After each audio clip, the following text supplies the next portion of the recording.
well, Kim, we decided you're going to have to reshoot a scene. I said, well, what scene's that?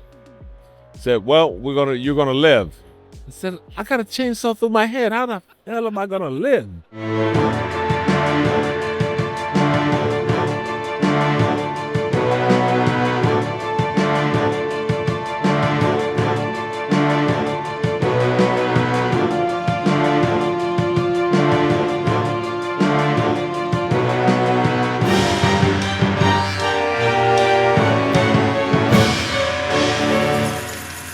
How you doing? I'm Ken Foree, and I'm Ryan from JoBlo. From JoBlo.com, one of my favorite sites in all the world, and dear friends, and I appreciate them so very, very much. They're dear to my heart, and have been for, I think 30 years now. So yeah, really, really fans. I mean, I love that you have such a connection to the site. That is absolutely, because usually I give an interview and it costs about $500,000, but for this, JoBlo, zero. Oh yeah. I'm 500 zero is that's a big chunk. You know what I mean? You should shake the damn mic at that. You know. So ask me a million questions. All right, we'll do. And I'll maybe answer one if I can. Hey, I like those odds. Okay, let's go. All right. So for starters, you've had a ton of iconic roles over the years, from of course Dawn of the Dead to Devil's Rejects. I grew up on Kenan and Kel. I was going to say that. Kenan and Kel, yeah, you got to remember Roger Rockmore, folks. Yes. My favorite show growing up. Oh, Kenan. Kel, get out of here. Yes. This is a big moment for me, honestly. No, I know. You're about 32, 33, or 20? 35. 35?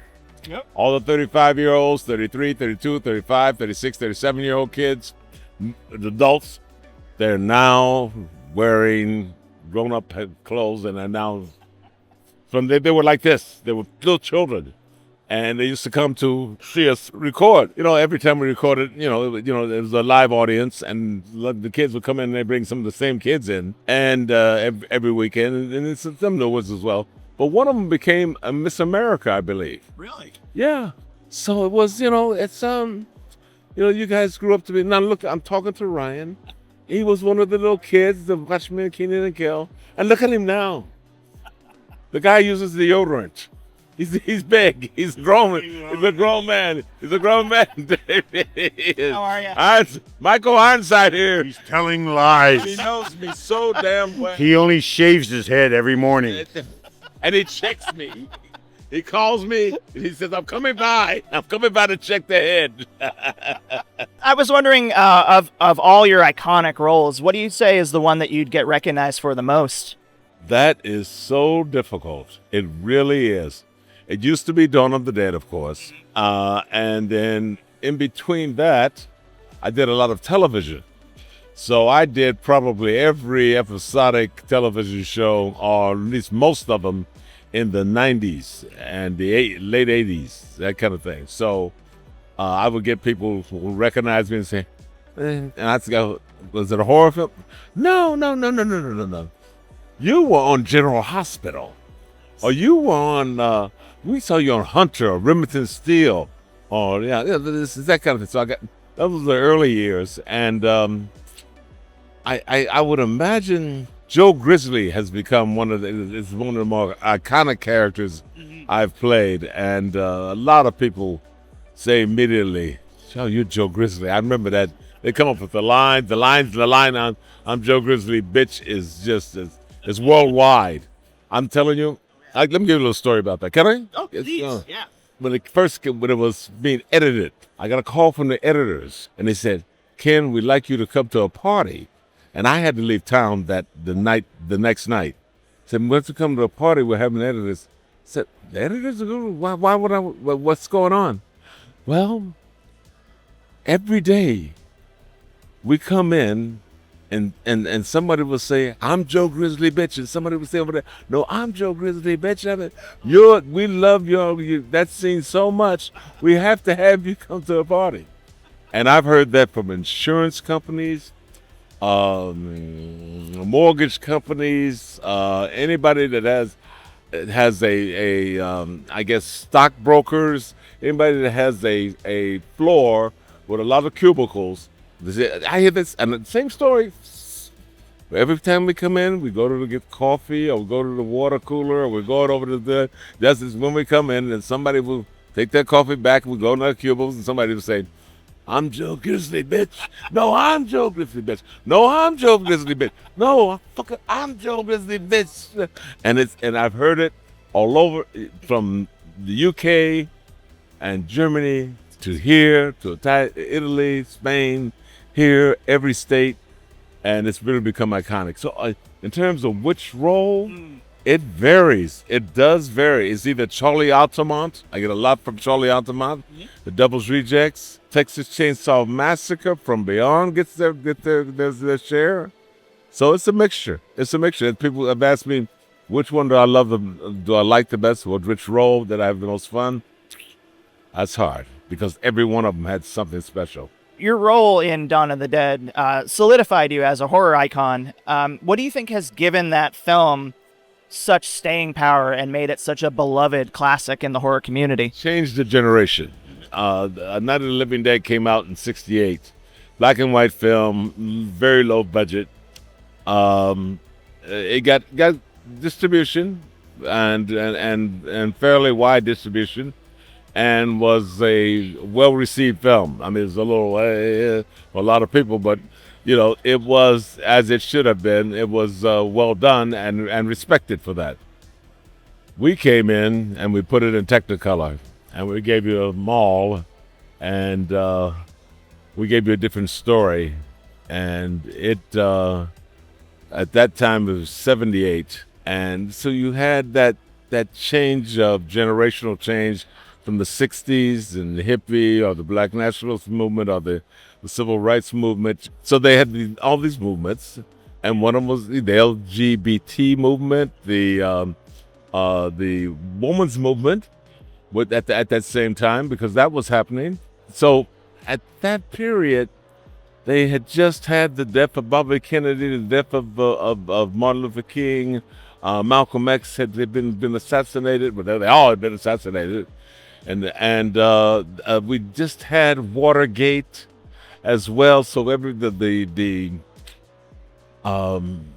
faith in politics and the nation and truth was at jeopardy at that point. And all of a sudden, out comes this movie in '78, and it's got Technicolor, and it's got blood and guts, and it's really right in your face, and it was a complete, and it got a wider distribution, more press, it was number one in the first week in gross sales in Variety, 2 the second week, 3 the third week. It did well for a film that was also low budget, and a horror film of that nature to do that well. And it has continued. It's been George's most successful film.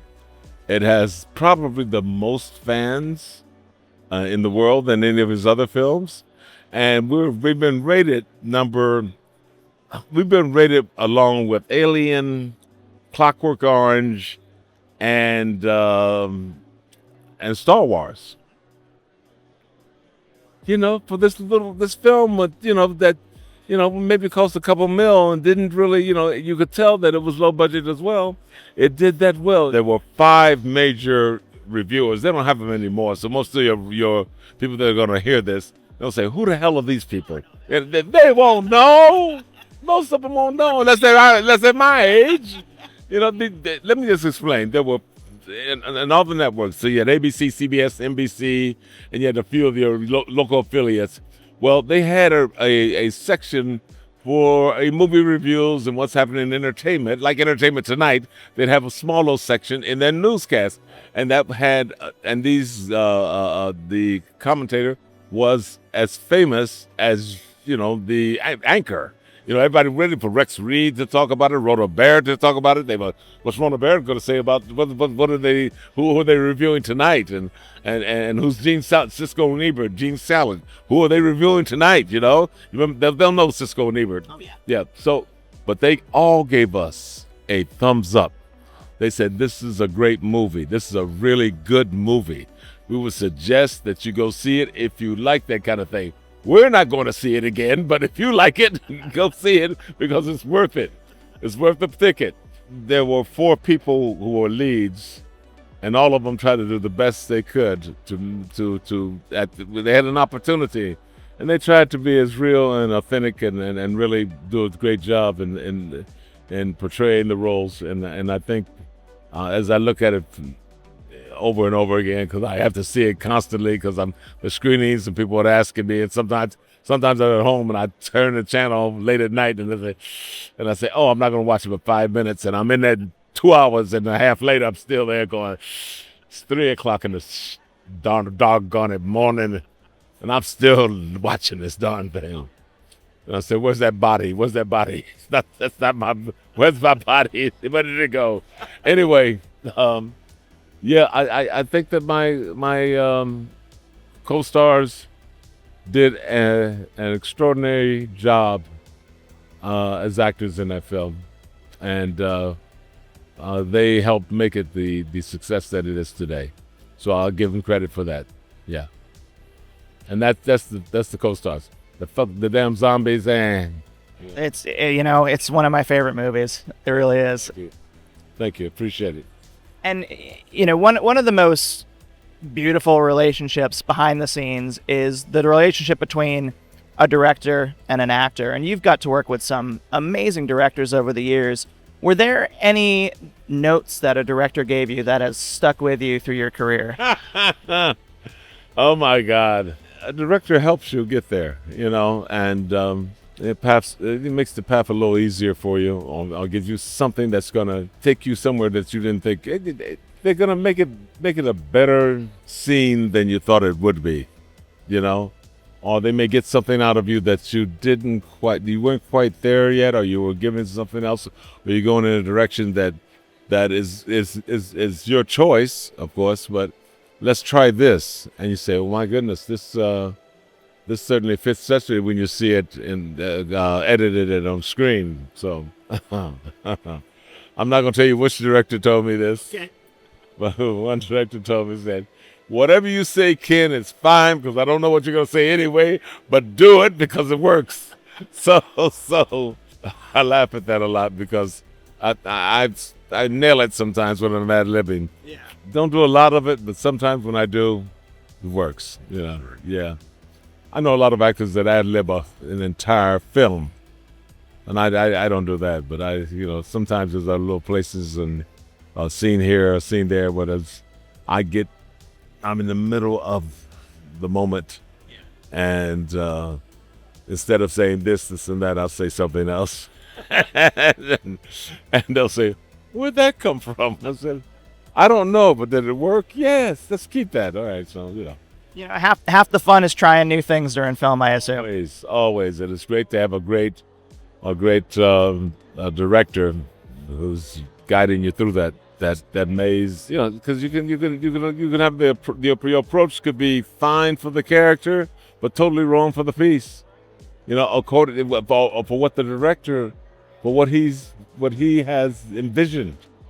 And so you might, okay, that's pretty good, but that's not what I had in mind. Okay, what did you have in mind? Let's try it this way. Okay. I see what you have in mind. Okay, let's do it. So it's always great to have a great director that kind of paints the canvas for you a little bit and gives you a direction that puts you in the right direct. It puts you in the right place. I may know the answer to this already from one of your earlier answers, but is there, because you've had some amazing dialogue throughout your career, is there a quote that fans say to you the most?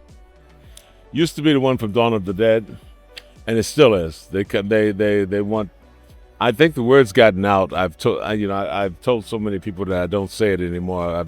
Must get old. It's not that it's gotten old. It's so iconic, I decided to give it to the fans, and it belongs to them. So I don't say it, I don't write it. Totally fair. And but I get the first little kid was here yesterday. Somebody was here yesterday, and the father saw me at 8 years old. His older sister took him to the theater, He saw the movie, in the first 5 minutes he threw up in the theater. He's been waiting 40 some odd years to see me. He brought his 2 children and his wife. His son, one of his, I think had a son that looked about 11 and then another about 8 or 9. The 9 or 8-year-old he brings me this. Oh my gosh. This is what the kid did. Oh my god. And he wants to be just like me. He wants to be a hero. And his father said, I grew up wanting to be like you for the rest of my life. And they were so thrilled to see me and to be around. And I knew they wanted me to say the line. Yeah. And I said, no, don't do that. But what I will do, I'll say the first 2 words, then I'll let you say it, the rest. And I said on 3, 1, 2, 3, went there. I pointed to him. He said the line. And he was happy. One of the things that I meet people like that all the time, that I either changed their life, they were headed in the wrong direction, they became SWAT officers because of me, they got through PSD from Vietnam because of me, they gave me their special forces. I've been holding this since I was in Vietnam, or when I got out of Vietnam, I held it. I've held this and not for you and kept it for you, and I give it to. I got 2 or 3 of those at home. I have people that say that you saved my life. You've done this for me, and it's been consistent for 25, 30 years, and that's beyond, more important beyond any of the other things that I do. It's that how I've changed the lives of so many people, and people are so have so much gratitude for what I've done for them. And I personally, I'm like anybody else. I'm a working actor. I put my pants one leg at a time. I'm like any other person. I don't consider. I just don't consider those strata tiers. I don't. It's not something I believe in. When somebody comes to you and they tell you what you've done for their lives and how you made them the man they are today, or the woman they are today, or they would have died without you. What can you do? You have to. I'm humbled by it. Yeah. I'm proud of it. I'm humbled by it. I'm glad I was able to affect some change, and in their lives, and it's a hell of a responsibility, a hell of an accomplishment. That I was very lucky that I was chosen to do it, or somebody was, and it was me. I guess it could have been anyone else, but it's quite an experience to hear someone tell you that and give you that kind of stuff. So the power of a performance. Seriously. Yeah. That's a beautiful thing. True. Power of a performance of Dawn of the Dead, which was, like I said, Night of the Living Dead was really low budget. Dawn of the Dead was low budget. The actors were raw, to say the least. But we get back to your original question. What makes it stand? Why? It just affected a generation. At that time, it exploded. And that generation was going into the me generation, or generation XYZ, whatever that is, that came after that. Richard Rubinstein and Salah Hassan and Dario Argento in Europe put this thing everywhere. It was in art houses, midnight showings. I saw it in the West Village, the midnight showing in a small theater upstairs in this loft or something with pink flamingos. And I didn't know what pink flamingos was. And it came first before dawn. So I had to sit through pink flamingos out. Oh, the Eggman. Okay, got you. Okay, this is wild. I said, it got so much coverage. I'll give you 2 more stories. Can I give you 2 more stories if we got enough time? Okay. All right. Here. I first got to LA. I was driving a limousine, right? Just to make money because, you know, I wasn't acting. I just got here, you know, trying to get my foothold. And this was after dawn, right after dawn. And I got a call and said for Scott Reiniger, he gets the call and tells the other drivers to go dispatcher. He was a dispatcher. Anyway, so he called and he said, listen, got thing for you to pick up at the airport and you'll be with them for most of the night and then pick them back there. I said, okay, who is it? He gave me the name of the guy. All right. So I went to the airport, I had on my suit and my tie. Went there, and I'm walking down the terminal. I hear this guy. Somebody said, Ken Foree. Loud. Ken Foree. Oh, Ken Foree. Hey, it's me. Yeah. I'm your biggest fan. Okay, this guy's walking towards me. I don't know who he is. I said, I'm your biggest fan, man. I saw you in the Westchester, New York, driving with my girlfriend. You know, Westchester, New York is a very nice area. It's nice driving there, right? So what's that? I said, okay. I said, what's your name? He said, Bob Fosse. And I said, I'm picking you up. He said, what are you doing? I said, I'm picking you up. Picking me up? What are you talking about? I'm your driver, Bob. He looked at me, what? I said, yeah. So I took him, I took him to the premiere of his show that night, All That Jazz. Oh, wow. Yeah. And at the end of the night, because I had Daniel Melnick was in the back seat with him, and he had a lady, and Bob had a lady with him. And he made me park the car and got me in the theater to sit so I could see the show. All the other guys, yeah.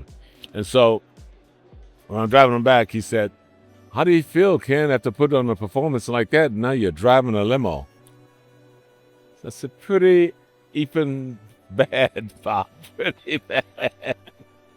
So that's the reach. And then the guy that he's a known actor in Greece. Yago Varages was his name. Is his name. I think he's still around.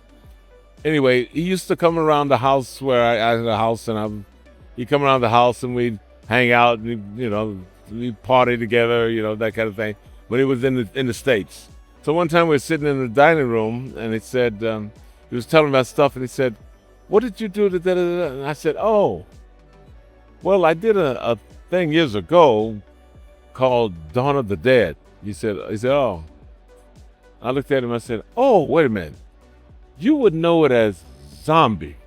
Oh, you did something. That was you. Nice. Oh, man, you can be a leading man. Nice. Yeah, no. Yeah. So, the reach of this thing was with Richard Rubenstein and Salah Hassan was fantastic. And they did a tremendous job, and that's why it still has legs. Still today. I mean, there are a lot of Dawn of the Dead fans. Pass it on from generation to generation. Like this person that I've heard that story. If I've heard it once, I've heard it 100 times in 25 years of people passing it on to their son, the son passing it on to their to the original father's grandson, and on and on. That's the way it goes. And I will as well. Probably when it's a little too young for them, but they, be like, show you some of Dad's favorite movies. Some people come in here at 5 and 6 years old. The kids are 6 years old, and said, well, he saw Dawn. I say, what? And you don't want to kind of tell a parent, what kind of parent are you? You show this kid Dawn at 6 years old. But, I guess some kids are different from other kids, and the parents know. So who am I to judge, Yeah, fair enough. Since this is a Vampire Weekend, I wanted to ask which of your characters you think would stand the best chance fighting a vampire? Every one of them. Right. No further questions? Probably Joe Grizzly. Let's go with Joe Grizzly. Joe Grizzly kicks everybody's ass. Hell yeah. Joe Grizzly. As a matter of fact, kept telling Rob, I tell him for Joe Grizzly, I think I pretty much given up the fight. But when I first started working with Rob, I said, Rob, can't kill me. Fans don't want you to kill me. They don't want me dead. I can't kill me, Rob. We're going on for another second. I got one more. Hold on. We did Texas Chainsaw Massacre 3, Leatherface. And I got my head cut through with a chainsaw. Wow. I died in the pool, supposedly. I get a call about a month after we shot, and they said somebody from the network, not network, but from the production company. And they said, "Hey, Ken, how are you doing?" I said, "Fine. I'm going to do it for you." "Well, Ken, we decided you're going to have to reshoot a scene." I said, "Well, what scene's that?" He said, "Well, you're going to live." I said, "I got a chainsaw through my head. How the hell am I going to live?" He said, "Well, you're going to live, Ken. You're going to live." I said, "Well, why? Why are we going to do this?" I said, "The point of that." He said, "Well, we tested it several places, screenings, and the audience didn't like that you died. So you're gonna have to live." So I tried to pass this on to Rob, and Rob got to a point. First he would listen to me for a minute, 2 minutes of this. "Rob, I can't die in this film. We got that." Finally, he got to a point where I said, "Rob, how you doing? It's Kit." By the time we were in Halloween, I said, "You're not gonna like me dying, Rob." He ignored me. Like, thank you, man. Ken, thank you. This is an absolute pleasure, man. Thank you for your time. Thank you for your work, for being such a cool dude. Thank you, man. Thank you. JoBlo.com. Love you, baby. Thank you. Thank you for clicking on our video, everybody. If you like what you saw here, please make sure you like the video and subscribe and share with your friends who like this sort of content. JoBlo remains an independent company, and we appreciate all of your support.